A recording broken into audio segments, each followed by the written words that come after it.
Today's Democratic Party that's under the complete control of an elitist cabal of warmongers who are driven by cowardly wokeness, who divide us by racializing every issue and stoking anti-white racism, who actively work to undermine our God-given freedoms that are enshrined in our Constitution, who are hostile to people of faith and spirituality, who demonize the police but protect criminals at the expense of law-abiding Americans, who believe in open borders, who weaponize the national security state to go after their political opponents, and above all, who are dragging us ever closer to nuclear war.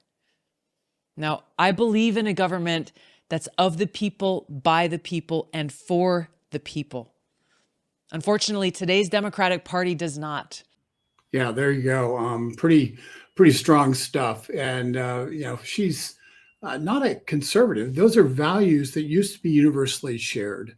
Those are values that kind of were the common values in America, not weaponizing the police, the federal intelligence services, trying to, exercising religious freedom, not demonizing people of faith.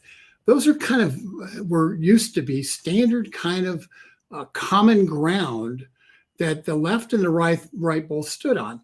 And in the past, we had this argument about issues, but there was never any doubt that we all believed that America was the greatest country on earth. Tulsi Gabbard's a throwback to the Democrats of old, very liberal.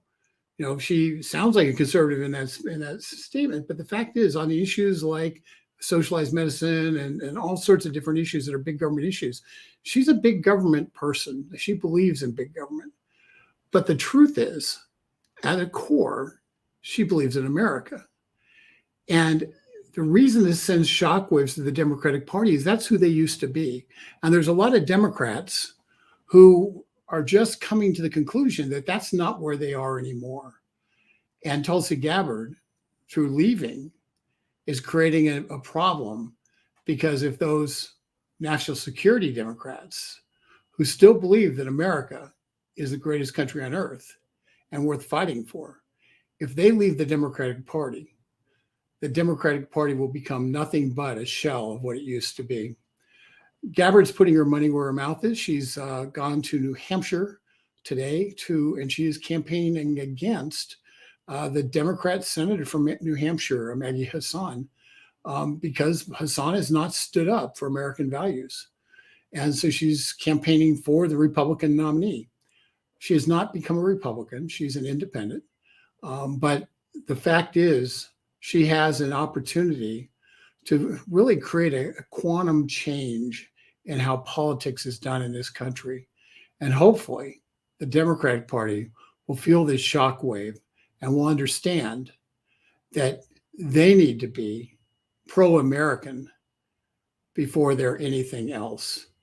And with that, Tulsi Gabbard may have just changed the body politics for the next 20 years. This is Rick Manning, President of Americans for Limited Government. Love to get your comments. And please remember to subscribe, whichever channel you're using. Subscribe by hitting the button and follow us on Facebook. It's Americans for Limited Government. We've got 250,000 followers, and we would love to have you become one of the team.